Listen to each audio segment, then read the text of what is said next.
All right, so here we are. I'm Steve Butler in Los Angeles, still investigating the cryptology behind the Nancy Guthrie abduction as related to Albert Lee Terry Jr., who we believe is Friar David Collins at St. John Apostle in Kingston, Ontario, Canada. And his unique calligraphy and his unique artistic skills that we have researched over 60 years lays clues out in public as to where he is and how he tries to communicate with the people that he's coalesced in the crimes that he's committed since he was a zodiac.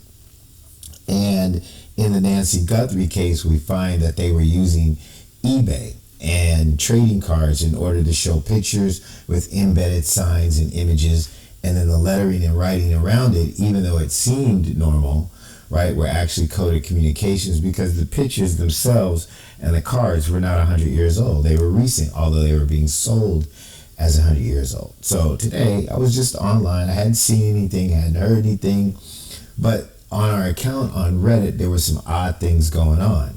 And we know that one of the main characters has been with Reddit for a while, and he may have access to administrative features illegally. And our account has been under attack, right? And we found out that somebody had gotten us designated as a bot. We got that changed. So I said, all right, they're really desperate. Something's going on. And so I was just checking around, and on a sub called All That's Interesting, right, where some really weird stuff had happened. We were getting like 30 upvotes, 60 upvotes, and then all of a sudden we were banned and everything was removed. I said, okay, they got access to that. So some administrator or some moderator that's trying to help these people escape, I believe, got in there and was trying to remove that information. And this came up as a cross post, right? And it says the world's oldest underground station, Baker Street, England, 160 years apart, right? Not 160 years old, 160 years apart. And as soon as I saw this picture, I said, wow, that really looks like an Albert Lee Terry Jr. picture. Now, I don't know if it is because on here it's hard to get the validations that you can get on eBay because they actually have validation codes, whether it was HT8 or the old Zodiac validations, which is like pi, 2 H's, 2 8s.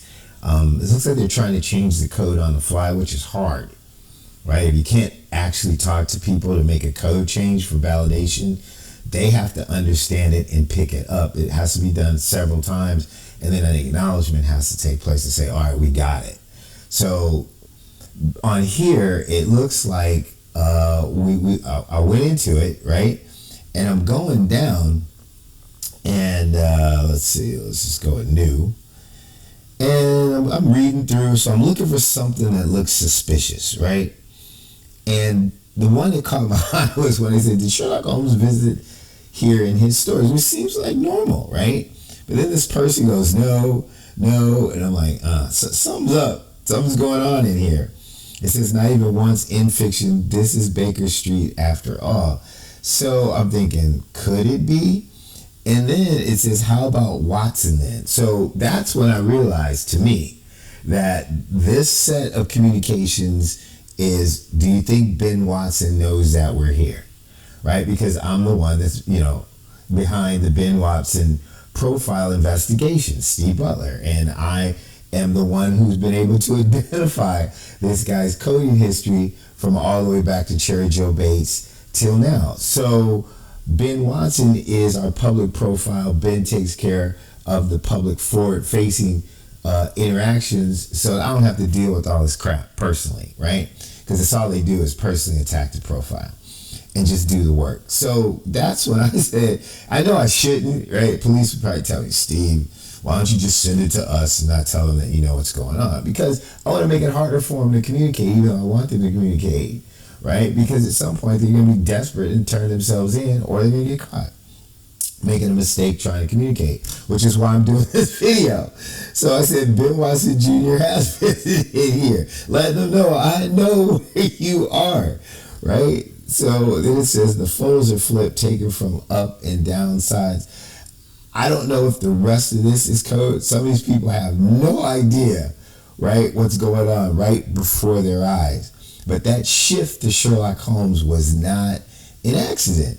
It says, just think Sherlock Holmes would have used this station daily back in the day. Where somebody else said there's no recollection of him doing it. So they are really on this Watson thing, because Watson of the Ben Watson username, right, is about being an investigator, right? Ben Franklin, which is, a very intelligent person who used an imagination to capture light in a jar. We're using a key and a kite. He's brilliant in the fact that he wasn't afraid to make mistakes, but he was also brilliant enough to use normal things to capture stuff. Watson, as in the loyal and ardent supporter of Sherlock Holmes, one of the greatest investigators in life, and Junior, as deference to all the people who have done work in all these cases, Cherry Joe, Zodiac, and so forth. And so that's the profile there.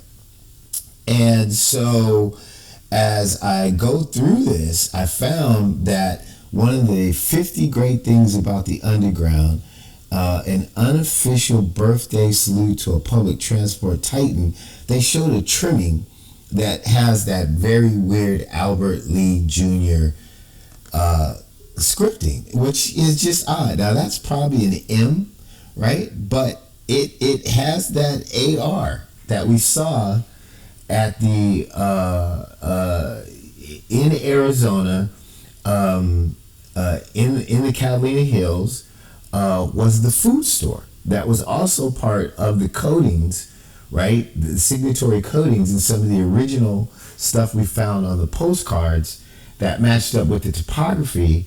They gave us the ability to find actual people in that area in terms of decoding those postcards on eBay. So I'm thinking this is just too much to be a coincidence. Although it could be, I doubt it very seriously. So upon that, I downloaded this image, right? Then I'm going to be checking for embedded images within the image. Now, other people can do it. Albert Lee does it very specifically and specially, much more than other people. And the quality of this painting is what it really is. This is not a photograph, right? So they're trying to pass this off as two different photographs. That's BS. And if this is a photograph, it was enhanced, right? And I'm betting it's Albert Lee. I can't swear to it because it doesn't have the density of what Albert Lee usually does. But what I'm going to show you is what I do for some of my initial abilities to validate, right? So there's an image right there. His images can change depending on which direction you look, the depth and quality of the color. He knows how to layer stuff, but there's a person right there. There's a picture right there. So that's in one light bulb, right? There's a couple of images in this light bulb. There's an image right there, right? And there's images there. They're hard to see, but they're there. There's another image there. In every light bulb that goes back, there is an inlaid image. I guarantee you that is not what was done in the photography of that subway 160 years back from whatever picture they're trying to show you. If you look closely, there's an image here, of an individual that looks like Albert Lee, but a little bit more stockier than Albert Lee is today. But it is a man with receding hairline, bald, and some glasses. So it doesn't look exactly like Albert Lee's self-portrayals of himself. But again, there's a picture of a person there. There are images in here. Albert is really brilliant at this, although he's a sick, psychotic human being who takes lives without any regret. In terms of his art, he's almost a perfectionist. So this kinda looks like an Albert Lee production, but I'm almost willing to bet that this is someone who's an understudy, right? And this is their way of communicating back to Albert Lee. The guy is not bad, but he's no Albert Lee. And so there are images in each one of these balls, right? There's like a little priestly figure right there. If I took a picture of it and blew it up even more if it didn't disintegrate, but that's a caftan with a cross on the chest. reminiscent of the Crusades and the guys that were behind the banking system. I forgot the name of them now. But that's the kind of stuff that's in here. That's kind of like what a young person would be concentrating on, because that's a big conspiracy theory about how they're in charge of the world and everything. And so that's what I'm thinking. This isn't Albert Lee, but someone with enough skill to put this together to communicate back to Albert Lee. And that's what's really important. So once I thought about that, and I'm not going to go into a further validation process because I don't believe this is Albert Lee communicating to the street. I believe it's somebody communicating back to Albert Lee. I want to do one more check. Okay, so you see where it says Baker Street, right? But right in there where you should see Baker, right? There's like an image of a person almost like on a knee or something like that. So that's another indication that this is a creation, not an actual picture. There's some stuff here that's hard to tell. With Albert Lee, that stuff is almost clear as day, right? Even though you still see it as the letter. So this could be a bait, like to grab me into it, have me publish it and say, oh, see, he doesn't know what he's talking about. So I am taking the bait. And so what I did is I said, okay, so it's Baker Street. They're wondering if Ben's there. It's a picture. It's going to Albert Lee. And especially saying Watson and Sherlock Holmes totally makes me think this is like a mousetrap, right? Like they're like, come on, Ben, find this one. But I'm willing to play. I'm totally willing to play, right? And when we make recommendations to the Pima County Sheriffs through KOLD TV and we send it to the FBI, which I don't know is a good thing or a bad thing, but we have a direct contact with them, so we stay in there. And them harassing me and threatening me and offering me a job to stop investigating the Zodiac is a whole nother story, but we'll let it go. All right, so back to this, right? I said, all right, so let's take the bait and see what's going on. So it's Baker Street, 160 years apart. Now, that's the key, right? When you first look at it, you don't think about it. You're thinking that this underground station, the world's oldest underground station, is 160 years old, right? Which is a definitive number that can be checked, that's not fungible. And so, unless they just got absolutely lucky with Baker Street being 160 years old and using that name, Baker Street, then it's a stretch to think that this is code. But just by saying years apart, even though that also is a definitive number that you can check, right? It's easier to like go back and say, wow, okay, that's something I can put that together. Or this picture isn't dated and they're just suggesting that it's 160 years apart. So I don't know when this picture this creation, that this picture, right? It's a creation. Right? I don't know if that picture's in an archive somewhere. It's definitely not an archive with these embedded images, right? So if there's no actual picture like this that can be dated, but they're suggesting that this was 160 years ago because Baker Street Underground is old enough to do that. And then they have this modern day picture. It's how these coders work. They're living off. They're Aguarians, man. They're like, okay, I can do this. I can just like in Bat 2-1, when Bird Dog was trying to get to the Colonel. He was a golfer and he's lost behind lines in Vietnam, and they need to find him. And he started talking about golf, and then one of the captains at the base realized that was code. They broke out his favorite golf course. They laid it over the topography. And when he's talking about he's starting at the 9th hole, he'll be at the 18th hole by such and such a time, they were able to map exactly how he was going to get there because they said he played it every day. He knows it like the back of his hand. They use what they can. So Albert may have an apprentice, right, that he's teaching not only how to code, but probably how to murder, which is very scary, which is why he needs to be stopped.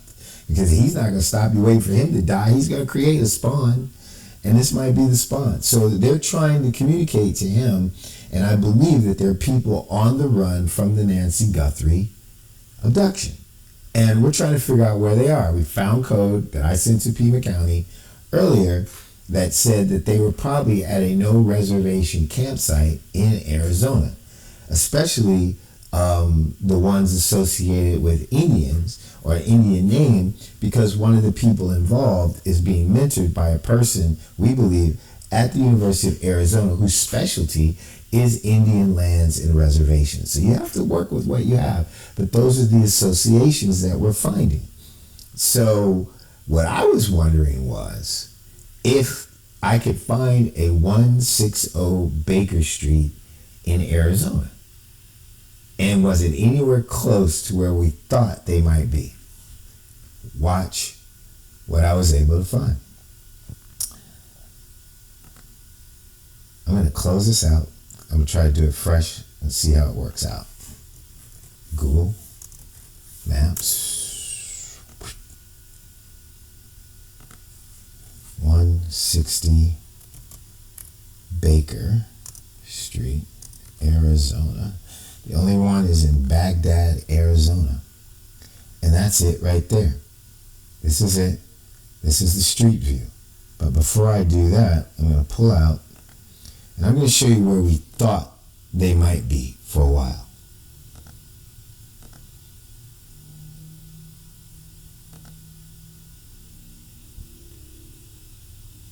Right here. This is where we thought they were.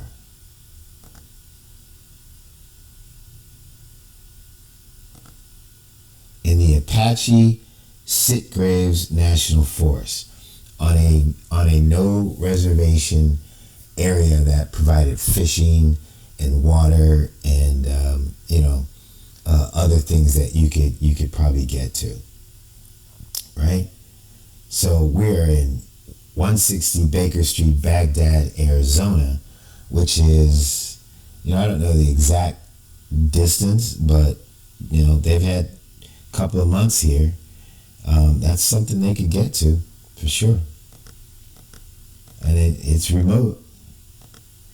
And then as you zoom in, nobody's gonna sneak up behind you. There seems to be like one way in, one way out. On Jack Ruby Street. Isn't that crazy? I might even go there. I'm just gonna let that go. Period. All right, and then we're gonna do the street view. Here we are, somewhere around here. I wonder if any of these cars on this picture, you never know when this picture was taken. I don't know if that's a friend or something new, but somewhere in this area could be the people who kidnapped and ultimately murdered Nancy Guthrie, hiding out from the authorities. 160 Baker Street.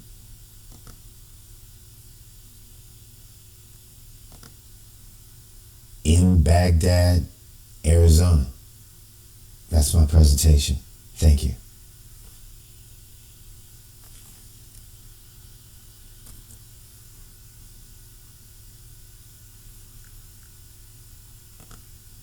Alright, so here we are. I'm Steve Butler in Los Angeles, still investigating the cryptology behind the Nancy Guthrie abduction as related to Albert